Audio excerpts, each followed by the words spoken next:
Great. Thank you very much. So I believe we are online right now.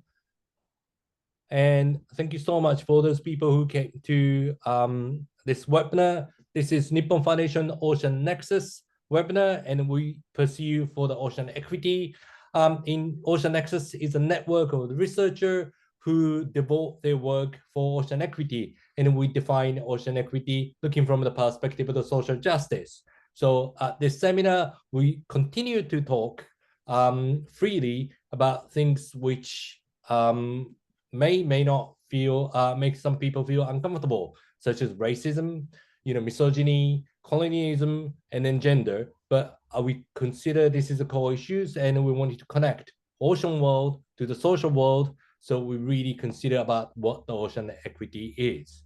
So today is our 8th webinar. Oh, my name is Yoshioda. I'm a director of Ocean Nexus. Okay, I'm also professor at University of Rhode Island Marine Affairs, and I'm going to be the host of this webinar. I'm fully responsible for the conversation over here, but it doesn't represent any of the view from my institute.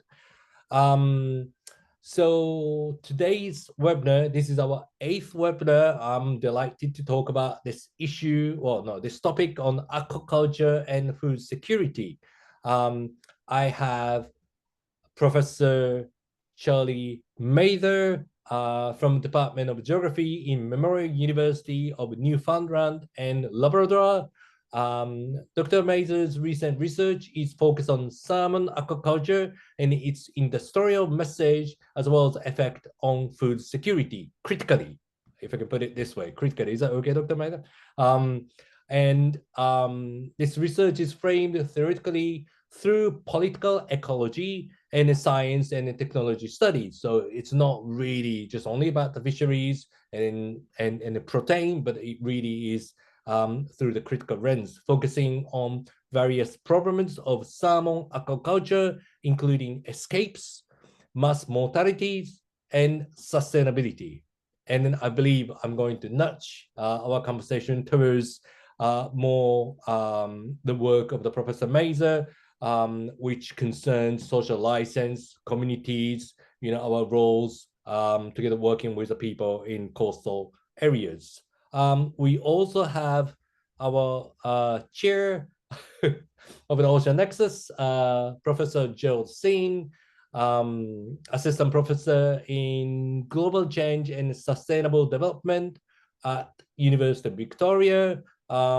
His research is a science policy interface, focusing on understanding dynamics between social, economic, and environmental dimensions or in sustainable development, and characterize risk and impact towards environmental decision-making. And his work is connected with risk assessment and management related to sustainable development. Again, critically, am I right, Gerald? Okay, you right. got it, yeah. His recent work includes understanding extremes, including characterizing disaster brought out from climate change, interacting with human development. Part of this work is explicit focus on unintended risk that come, this unintended is a bit of the euphemism, but come from well-intentioned development meant to address important problems. But we also tend to speak about those issues of unintended risk, but hoping our research actually come back and grab them saying like, hey, we told you so.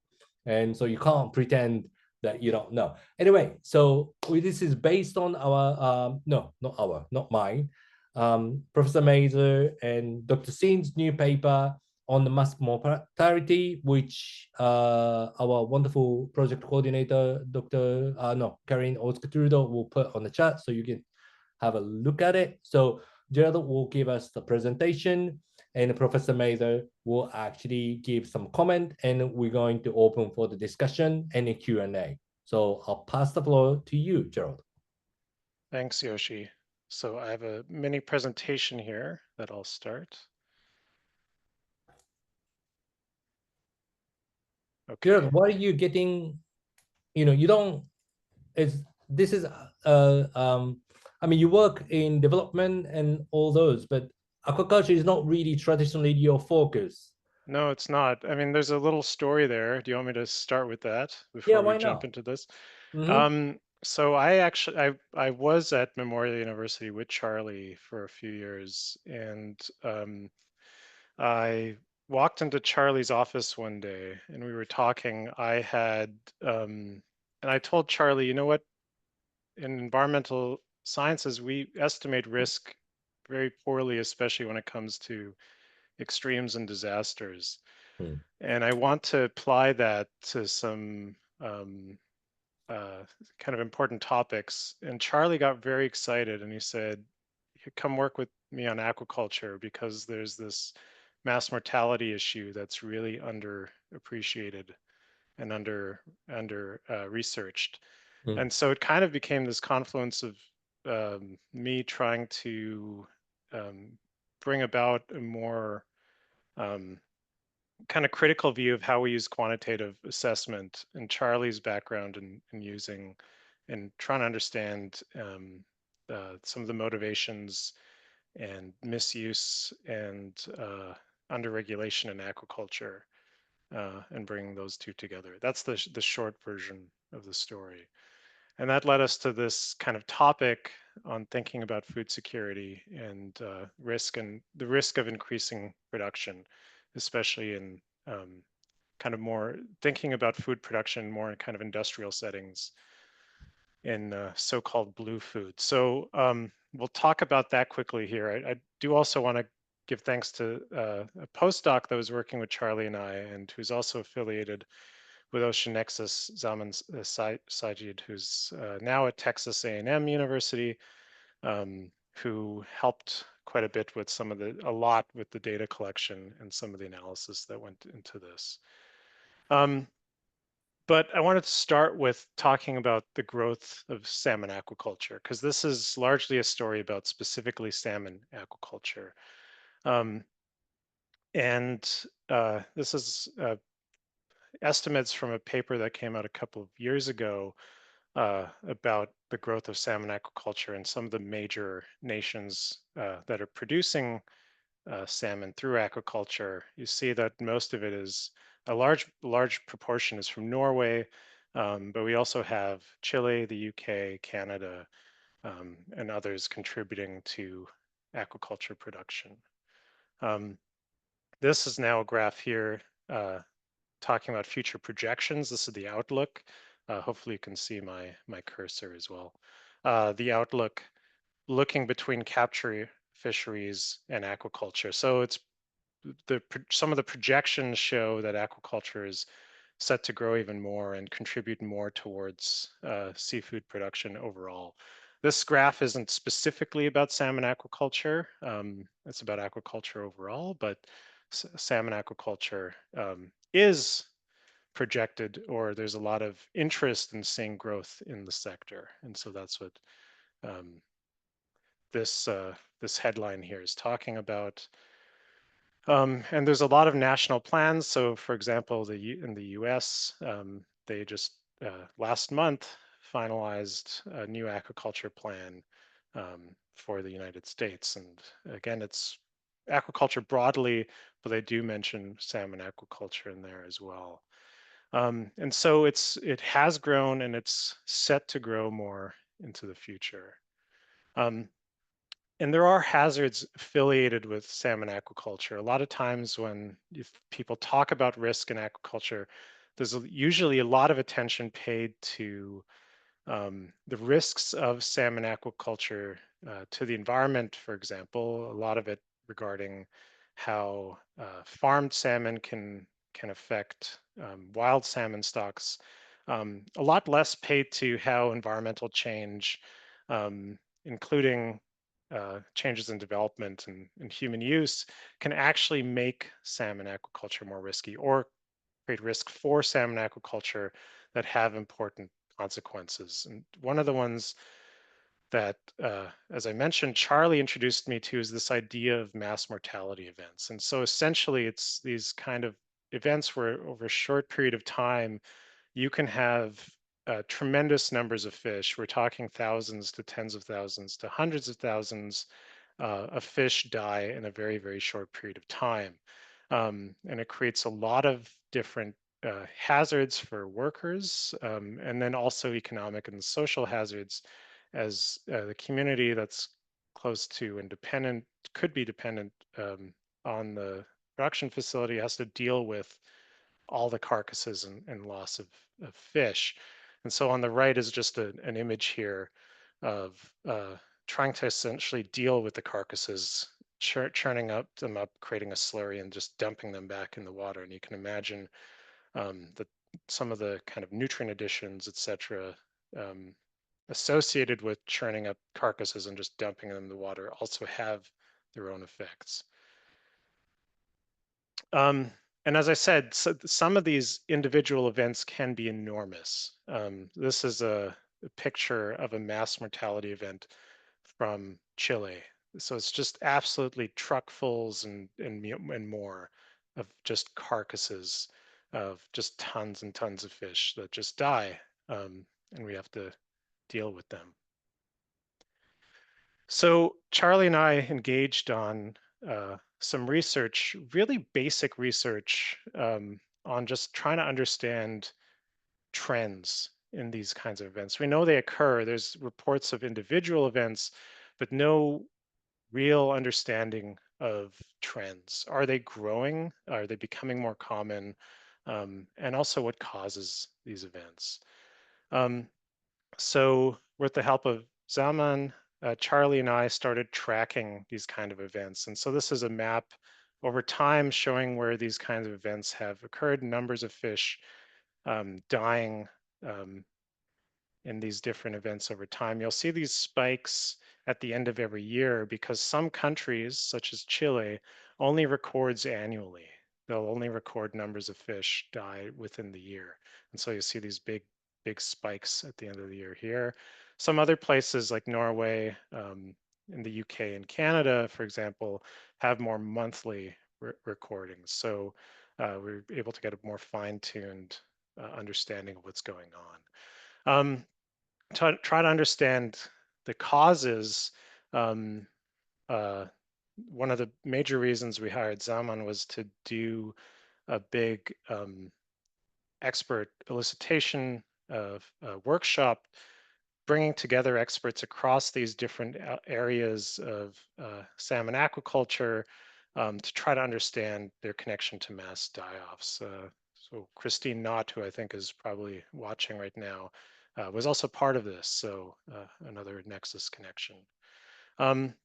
And we really tried to get experts together to essentially create these kinds of causal graphs, try to understand what variables are related and contribute to these mass die-offs. So we had this kind of iterative, expert-driven approach to understand the causes and consequences of mass mortality events. So some of the major findings we had, we're focused on extremes. So one of the things we did was we took the top 10%, so the top 10 essentially worst events in terms of numbers of fish that died within each country. So this is looking specifically at Norway, Canada, and the United Kingdom, which, as I said, was reporting mortality events on a monthly basis. And this is just looking at frequencies, how many of these events were occurring over time. These lines here are tracking the trends. The black is showing the monthly trends, if you're just tracking by month, and the red showing yearly. And so you're seeing these, in some cases, quite severe increases over time. So the worst cases are becoming more, or sorry, the worst cases happened more recently in the past 10 years across these three nations. Looking at some of the other countries, Chile, Australia, and New Zealand, where we also had data, but only provided data at annual levels. There just wasn't enough data, not fine-tuned enough to really track trends, as you can see here. We know where they're happening there. We just can't really we can't really track if we're seeing the same patterns there or not. But looking at just the size of individual events, okay, so this is again this how many fish are dying in what we're calling an event, essentially being in these three countries, how many fish are dying within a month at a specific production site.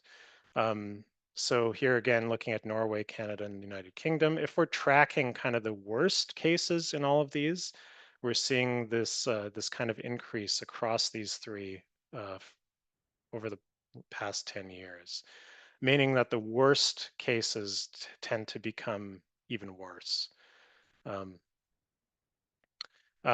And again, looking at Chile, Australia, and New Zealand, where we don't have as finely tuned data, it's harder to track what's going on. But again, this is looking in aggregate over the entire year, so we can't actually say anything about specific events in these three countries. Okay, but where we do have data that's fine-tuned enough, we're seeing increase in frequency, increase in the scale of a particular event. Working with Salmon, we were able to also try to make some estimates on what a theoretical worst case would be. So we were able to actually model what a worst case would be given the last 10 years. And you can see Norway, Canada, and the UK, again, where we had more monthly level data. And these are some of the top salmon producing countries in the world. An individual event could be potentially as bad as in the several millions of fish in Norway and Canada at an individual site. And for Chile, Australia, and New Zealand, this was a little bit more potentially illustrative, but again, over the course of a year in any given site. So we were able to calculate them and compare them to what we see in blue, or what we call these kind of average thresholds. These are where we actually went into company records to see where they actually set thresholds for their own kind of response planning. And you know, if that's an indicator of how much they're prepared to deal with, then we can see in every case that the worst potential case greatly exceeds the thresholds that they have set internally. So that's getting at some of those kind of quantitative trends. We're also able to, as I said, start putting together the causal map of what's going on. This is an early iteration of putting together all the different factors across different kind of salmon nutrition, environmental stressors, disease, variables that we're able to kind of put together, putting it, zooming in a little bit at just, for example, the environmental stressor element. It becomes, even this is kind of a complex map leading into mass mortality events. But one thing really important to keep in mind is it's almost never just the environment. It's not just environmental change. There are things like extreme weather events leading to higher water temperature and or working with higher water temperature, et cetera. But you'll see a lot of these ands, and these are indicating interactions a lot of times between environmental change and management decisions. So a lot of times these management decisions are intended to reduce risk, but these are very, very complex systems. And for example, you have high water temperature co-occurring with sea lice, and you see this -1 here. That means if you have sea lice treatment occurring during high water temperature events, that can actually trigger a mass mortality event. Because if you're doing some kind of either mechanical or chemical sea lice treatment, usually you're increasing the metabolic demand of the fish. And if you're simultaneously doing that under high water conditions, high water temperature conditions, and they get a lot of thermal stress, you can trigger just mortalities across a lot of fish. So we see these kind of interactions between kind of mistimed management or poorly thought out management co-occurring with environmental variation.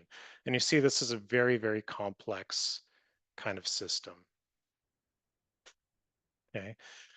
The other side of it is that the burdens of these kinds of mass mortality effects often occur on local communities. So we're not necessarily saying that the mass mortality events will decrease production or productive output necessarily. We're not making a claim about global food security so much as saying that the effects are often on communities that that might rely on these kind of production facilities, or they might be promised that these production facilities are going to be economic boons.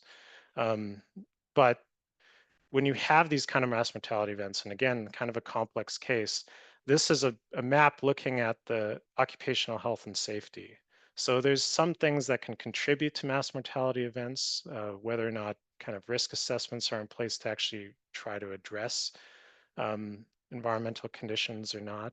But once it occurs, you see these arrows coming out of these mortality events that can contribute to occupational health and safety hazards, for example. A lot of the kind of chemicals and et cetera used in fish production, a lot of workers can be exposed to um, and create a lot of unsafe work conditions.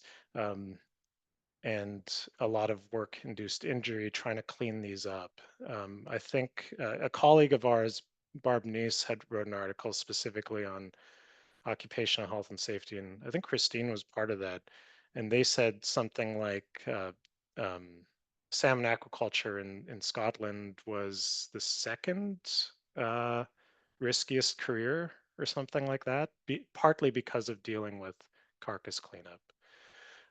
We're also able to kind of try to map out the consequences on communities and community livelihood. And here again, there's a lot of arrows coming out of mass mortality events because in a lot of cases, in a lot of jurisdictions, when these events occur, it can actually trigger regulators to take away uh, their permits to produce uh, salmon, maybe even temporarily just to clean up and investigate what occurred. But that could put a lot of economic strain on a community, again, who might have been promised economic security. So again, loss of income for workers, loss of employment and employment security.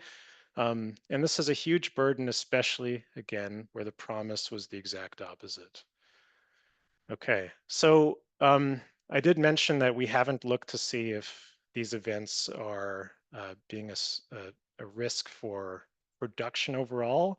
And actually some industry has been complaining to Charlie and I that we haven't looked at that, and that's probably not an issue. And we're just starting to look at some of the data into this. So this is data specifically from British Columbia and Canada, where there actually is data uh, on the size of these mass mortality events or mortality events in general relative to production at the site. And so again, if you look at the top 10% worst cases at a proportional level, so the amount of loss relative to production sites potential, we're again seeing over the past 10 years kind of an increase in these events, that the worst cases happened more recently, more frequently, more recently. And the size of them, so uh, relative to the production, we do see a little bit of an increase over time. I think the worst case we saw was, yeah, 75% loss in a single event. So still early. We still have to investigate this a bit more, but just kind of, so potentially these have a risk to production generally too. So there's some kind of more benign implications of some of this work, some around kind of data standardization and need for it. Again, with Chile, Australia, New Zealand, we weren't able to say much, partly because of how poor the resolution in the data was. But where we could, we're saying that mass mortality events have become more frequently widespread and larger in scale over time. Which potentially means there's a risk to aquaculture and blue foods. And so there's that side of it, but more importantly, Charlie and I talk about this idea of manufactured risk, where human decisions and infrastructure create or enhance risk. Even in cases where technology is promised to reduce it. So one way this can happen and has happened in other industries that we're saying could be the case here is technology for early warning systems and reducing vulnerability can justify growth of growing fish in increasingly risky contexts. Okay, so I mean, just think about some of those causal maps I talked about earlier, where you can have mass mortality events of just the poorly timed management intervention co-occurring with some environmental variation. These are really, really hard systems to manage and go through. And if we put production systems in more volatile or more variable settings, they become really, really hard to manage. But if you promise that theoretically you can, and you can justify kind of pushing the envelope of where fish can be grown, maybe you're actually just justifying more risky production. The second is a broader point that a lot of economic systems, that, such as in salmon aquaculture, that are shaped by intense competition, financialization, and a lack of regulatory oversight, creates these kind of rush development and reduce emphasis on risk assessment. And all of this is a kind of recipe for this idea of manufactured risk. So with that, I'll end there and I'll turn it over to Charlie to discuss a bit more.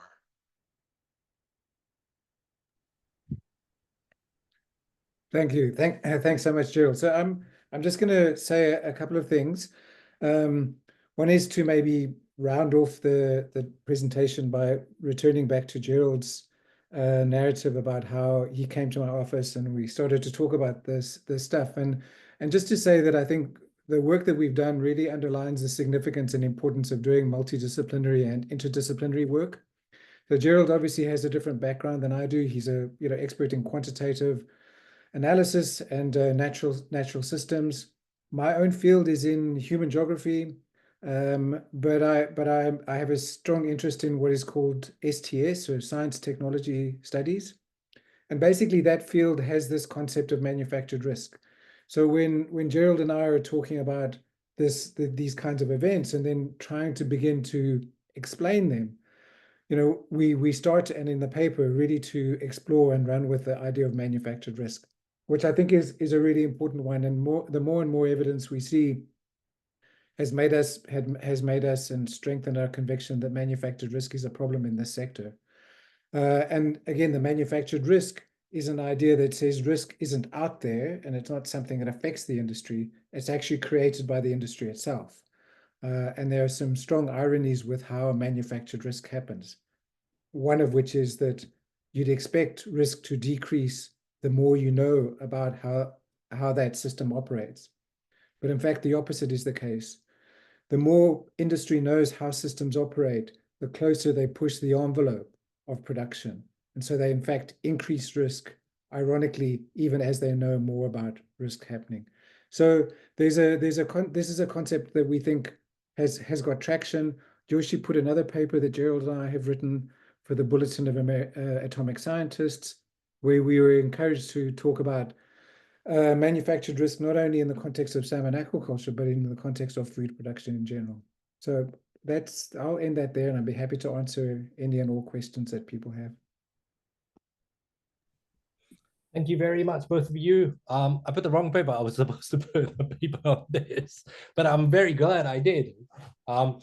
So I'm gonna ask the first thing, because the summer audience must be sort of like first time hearing this manufactured risk. can you give us like another example how the risk is manufactured? And then that's the first question.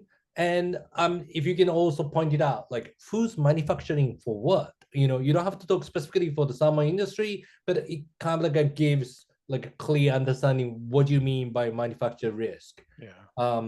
Yeah, either of you. Sure. Yeah. I mean, Charlie, I'll start and turn to you. So Charlie kind of introduced this to me, but it's this is a term that has not really been applied to food systems. It was originally introduced more for kind of industrial sectors and industrial disasters and accidents. One of the most kind of harrowing but first examples was the Bhopal chemical disaster in India in the 1980s. So in that case, you know, there's a chemical plant uh, that had a massive leak, and it affected the surrounding town. So tens of thousands of people affected. There's a lot of mortalities, etc. So what led to that? So I mean, we want to talk about issues of kind of colonial and racist policies. So that was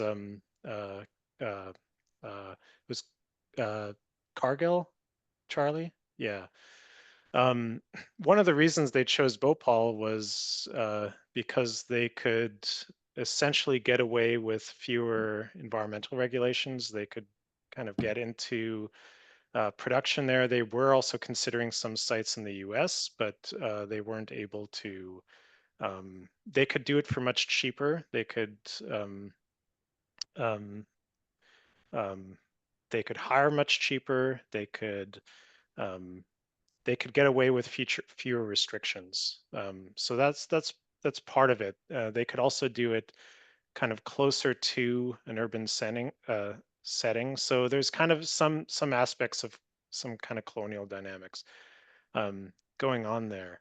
Part of it again is with the kinds of technology uh, at play. So they're able to do things kind of at minimum. So when you're able to produce chemicals, when you're able to extract, and you're able to do it while kind of cutting costs, that kind of leads to some of this manufacturer risk. So you're intentionally trying to avoid risk. That's one example. Another example is the some of the big oil spills in the Gulf of Mexico,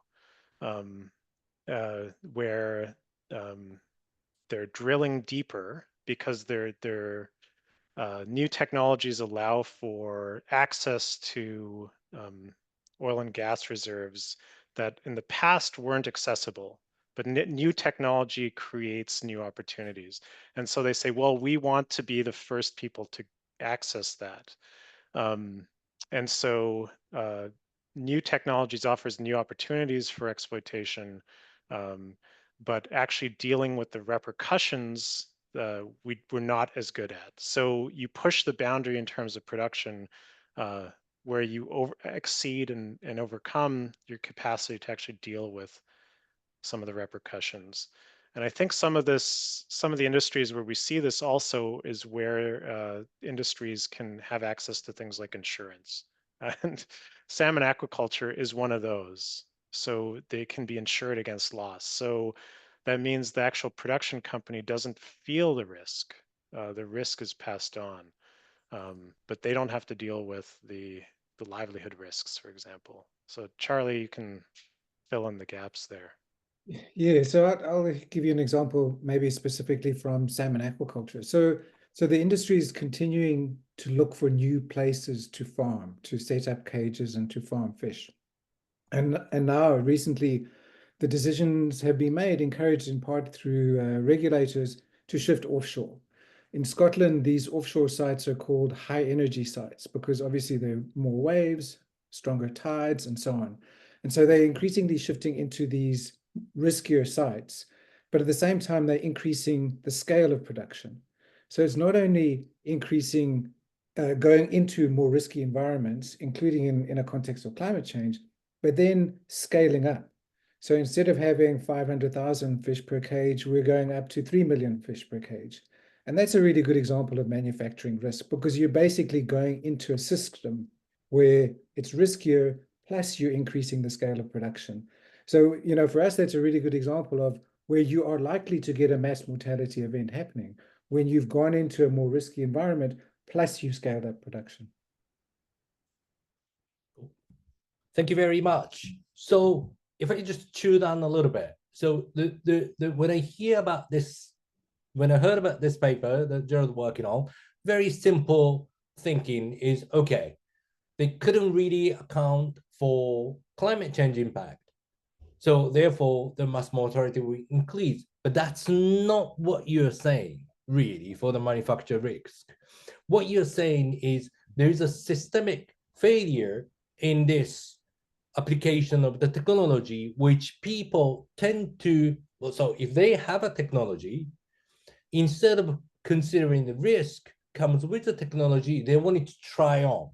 They want it to push even further because they can, right? It's like my kids are not that small, but if you're the toy or anything to the kids and they say like, oh yeah, don't use it. It's a very amazing thing, but they don't use it. They will just use it because they can, rather than think about like they're going to cut their hand or anything. One more interesting thing is, how does climate change comes into this? Is there any point of addressing the climate change as a part of this conversation? Or should we really talk more about this issue of the systemic structure? Or, if I can ask, the last thing, scaling up. Everybody wants to scale up for the solutions. Everybody wanted to create or do the zombification of the new, like a blue seafood or blue food or anything, aquaculture for food security. I mean, I was in UN meeting last year for the sustainable seafood, and the talk was simply for the aquaculture. And it's not really like it doesn't talk anything about this. So what are those? So how does those three things play out? So how does climate change come into this in the conversation? Should we talk much more about systemic failure or systemic issues that embedded it in this production? And what is this scaling up obsession for the solution? It's a little bit too much, but I just want to, no, it's a good point. And yeah, no, Charlie did correct me. It was Union Carbide that did it was responsible for the Bhopal chemical disaster. And the article that Yosh posted on the bulletin, we have some reference to that there, but I can also put up more later. But on that question, yeah, all those elements will play a part. So climate change, increased variation in ocean settings, especially increases in variation in like oceanic and coastal storms, in potentials for hypoxic conditions, algal blooms. Those things will come into play, and that's what industry likes to point to say this was the cause. It was external to us. But any disaster is a combination of environmental variation and human decisions. So that's the other key part. Is the management part is a very important aspect of it, including the simple decisions on where do we place these sites. So Charlie's point about growing fish in high energy sites, that's a decision. I mean, if you know that that the environment's going to be hostile to growing fish, why are you growing fish there? It's a simple decision to say yes or no, or where are we pushing it? And so that issue of scaling up, I think Charlie's mentioned it to me, and I'll let him address this, but that issue of scaling up is leading to more of those riskier siting decisions. Yeah, Charlie, jump in. Yeah, so I mean, Yoshi, your question is really good because these are interconnected problems, right? And it's actually quite difficult to disentangle them. But I will say something specifically about climate change. So climate change is a fundamental risk to aquaculture production. There's no question about it, right? And we think that some of the mortalities that we've seen, not only mass mortalities, but mortalities that we've seen are a consequence of some form of warming in the waters. Having said that, industry now considers climate change to be a natural and external factor that they need to deal with, rather than trying to respond to risks, right? So in other words, it becomes yet another sort of risk out there that they need to somehow manage while at the same time still scaling up production through technology. So increasingly what we've seen is industries focusing on what they call precision aquaculture, which is measuring oxygen, measuring water temperatures, measuring all these things. And all they are allowing them to do is to scale up production. So why are they scaling up production? Well, the reason they're scaling up production is that salmon aquaculture is incredibly profitable. The profits from salmon aquaculture are off the charts. They are so extreme that Norway in the last 2 years has begun to impose a resource rent tax on Norwegian aquaculture companies. So it's really driven by shareholder value, by financialization, and by companies who are under pressure from their shareholders to scale up production, right? I'm not going to go on now, but there is a complex question that relates to then food security and insecurity, which may not be related to that, but I'll let you carry on and manage this, Yoshi. No. This is really important conversation. Yeah. So it's a very interesting pattern that if we hear about the people with like potentially suits in front of us, with or white coat in front of us saying like, oh, know all about it. We're measuring update, we have wonderful technology. We know what's changing and we're addressing those issues, then we really carry on our, summer aquaculture at the height of our technology. And therefore, we can just go grow a little bit, we can make more profit. And then they will say, what's wrong with that? And so that comes into the question now, Charlie and Gerald. I really like, okay, yeah, I mean, if you can manage it and then sell it, and then that's one consideration. But there's a lack of a conversation in this. One is, okay, do you really consider the environment and the community around there? And then that's the risk that you really need to think about. And then, that's not accountable. That's not accounting for this. The second part is, you say this is for food security. Really? So the first part, Gerald, you explained. Okay, there's a risk they cannot really manage. It's very clear, right? With the highest of the technology, they cannot because they push the envelope far too much, right? The second part, and then they're saying like, but this is for the goodness of the overpopulation. Yeah. How true is it? Well, I think those are linked points, Yosh, because I think the industry, and Charlie's written about this too, the industry pushes the narrative of the need for salmon aquaculture for food security and protein security, right? They'll talk about the need for protein. But why do we need salmon for that? I mean, part of it's kind of at manufactured demand. I mean, it's a weird thing to really push for the industrial growth of an anadromous fish. You have to control so many variables. So, I mean, there's other kinds of aquaculture. Shellfish aquaculture is a lot less inherently risky. It's much easier because they're species that their life history is more conducive to environmental variation, for example. There's still impacts you have to address with things like mussel aquaculture, but salmon aquaculture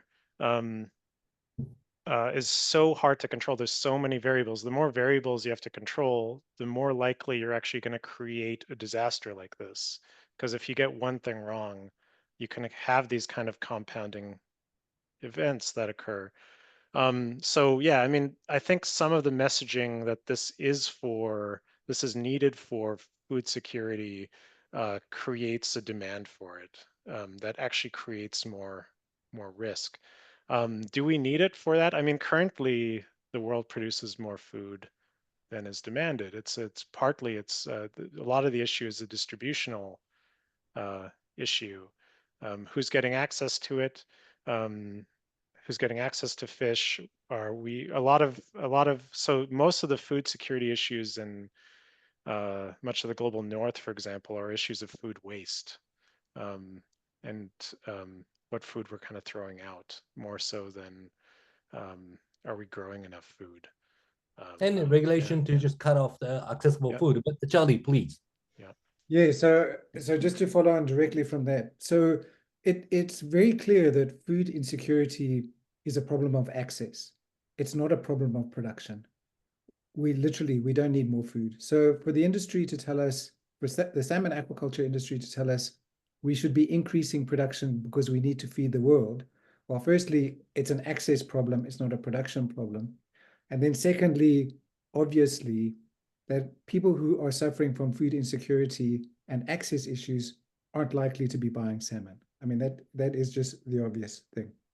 I will also say that you, in response to your earlier question, Yoshi, which I thought was a really interesting one, for people to be saying, it's a profitable industry, it's making money, why should we worry, right? Well, I think we should worry about the ways in which we are producing food. This is, I'd like to call it industrial salmon aquaculture. This is an industrial intensive system of production. The feed that is used to feed salmon often comes from long distances away. It's from Peru, fisheries, for anchovies, it's from West Africa, it's from other parts of the world. It's manufactured, it's industrially intense. We need to ask ourselves, what kinds of food systems do we want to provision ourselves with?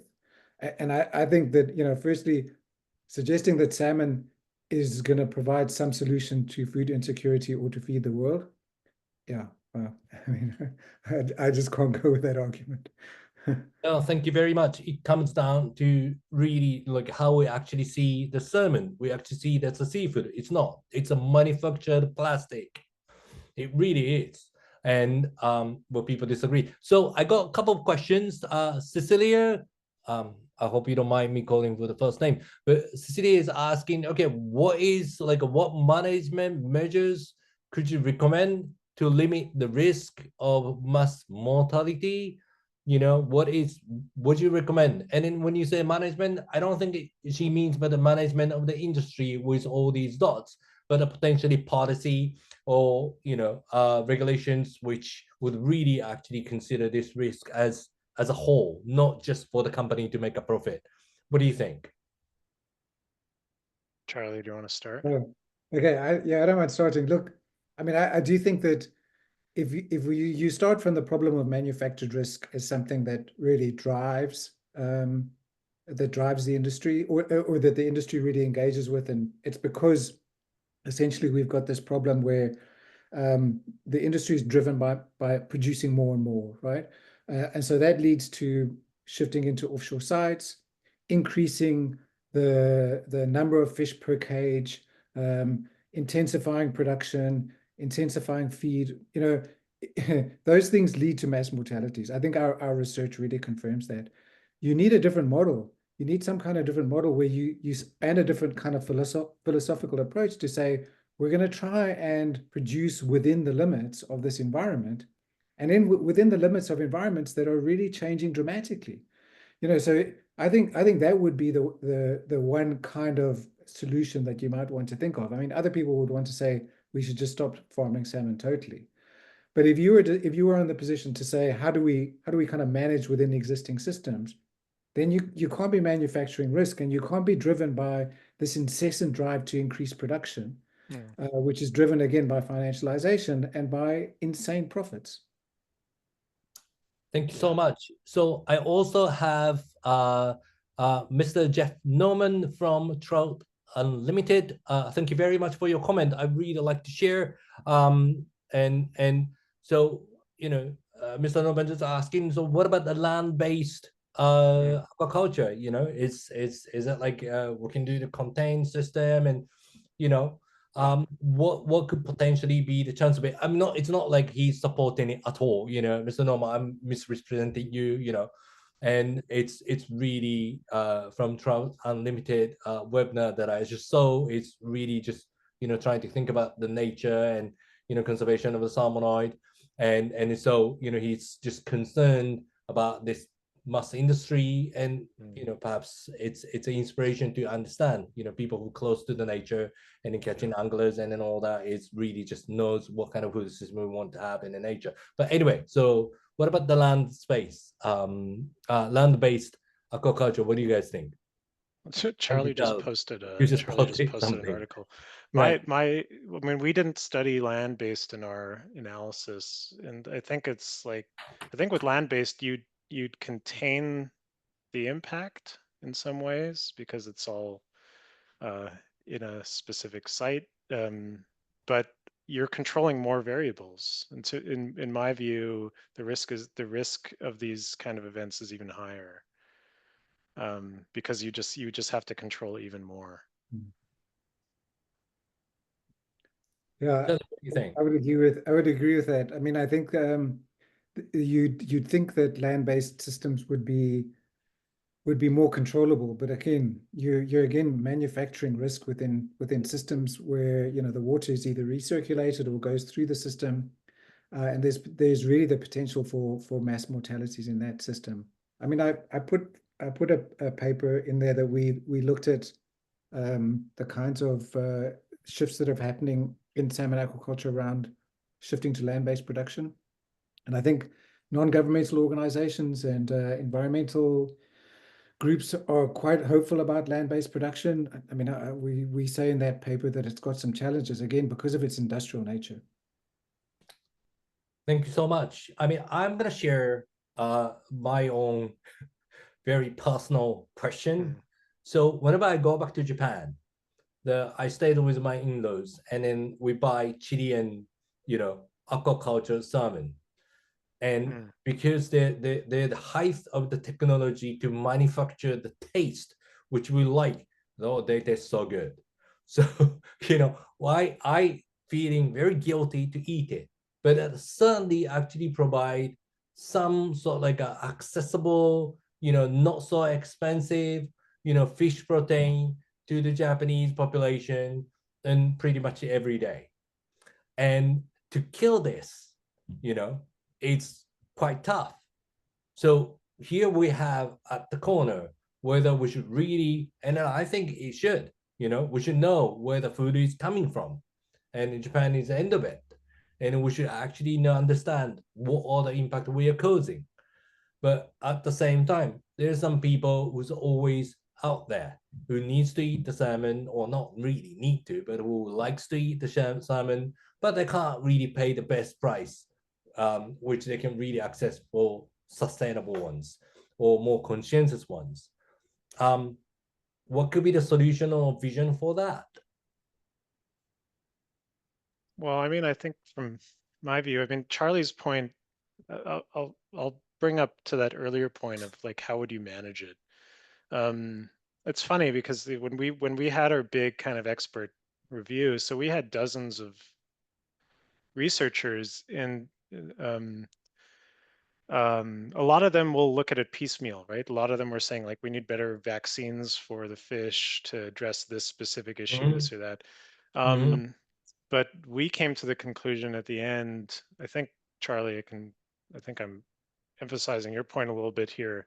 But some of the others in the team were essentially saying that what if the insurance industry just got a better sense of the risk that they're taking on? So if the insurance side essentially said, we're not insuring you for these kinds of losses, I think the industry would do a much better job of managing their own risk and managing these kinds of events. Because if they can't just kind of claim losses at the other side of it, they can't, the financialization, as Charlie was saying, that they're not just going to push production because they can offset the costs anymore.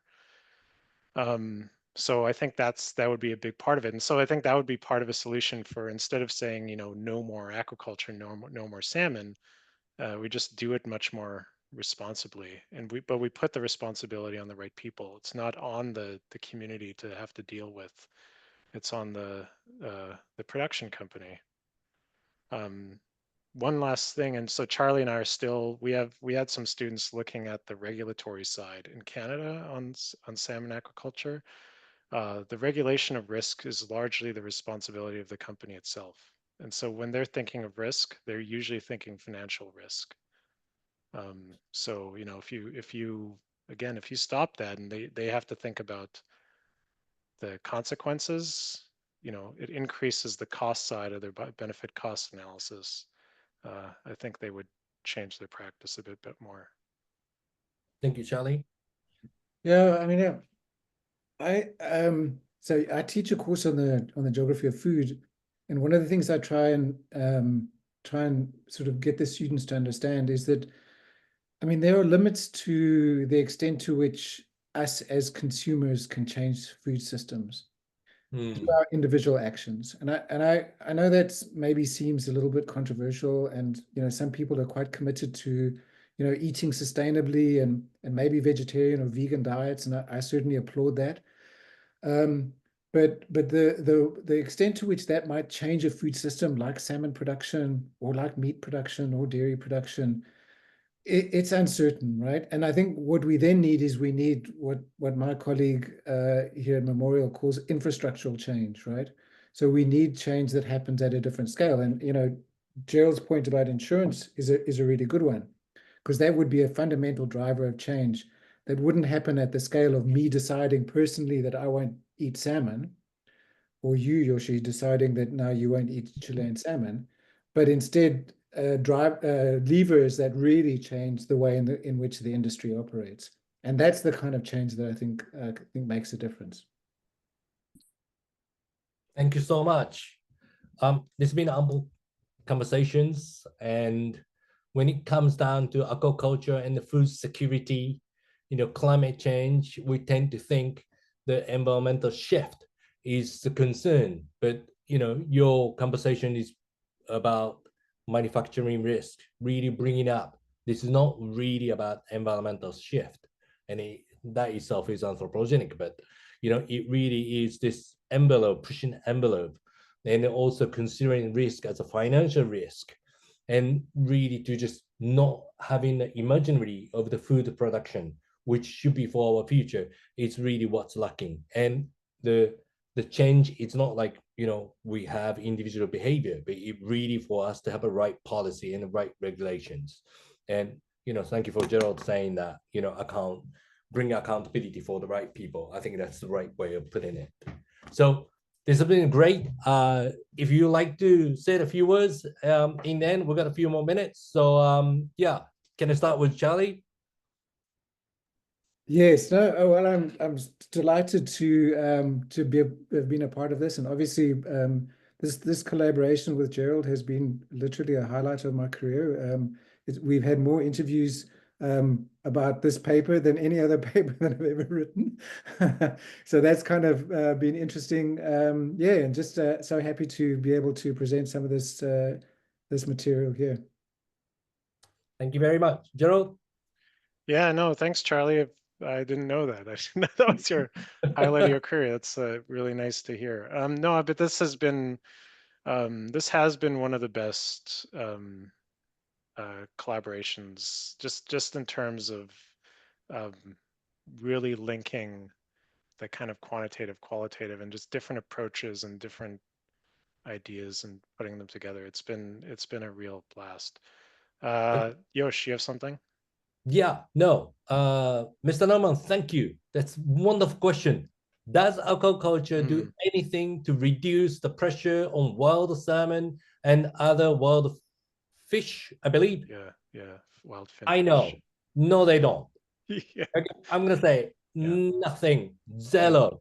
Yeah. More problem, but not to reduce at all, you know, Well, directly, indirectly. That's what I know, but I'll pass it to the two experts. No, actually, I mean, I wonder if it's not reduce, but increase. So Andres had a good point that we haven't addressed either, is that a lot of the food for salmon is actually relies on other fish from the ocean. We catch fish to feed fish. Like salmon's a carnivorous fish, so it might actually increase. I don't know, but also, I mean, capitalistic production systems they don't tend to work on zero-sum logic. They just work on increased production logic. Yeah, Thank you Charlie. very much. Charlie put the paper, and then that pretty much answers. But the Charlie, please. Yeah, so Jeff, if you have a look at this Science Advances special issue, there's a paper specifically there on that question that you've asked. And then Andres, yes, I mean, I think the salmon aquaculture industry would say that they are a net producer of protein, in the sense that they turn pelagic fish and other sorts of things into more protein than before. Yeah, but that's a magic that I kind of question. Yeah, it hasn't been a magic, pretty much. Okay, thank you very much. And Charlie, the height of your career is yet to come. Thank you for joining Ocean Nexus. I just force you to use more collaboration and hope to just unpack this conversation about food security. And thank you, Larry. Food security and aquaculture to be continued, and manufacturing risk. And then that's really the key, for us to just consider today. Thank you so much, both of you. And Karen, thanks a lot for organizing, and people who actually came in and joined us. Thank you so much. And thanks for the message. All right, great. Thanks a lot. Thanks so much, Yoshi. Thanks, Bye. everyone. Thank you.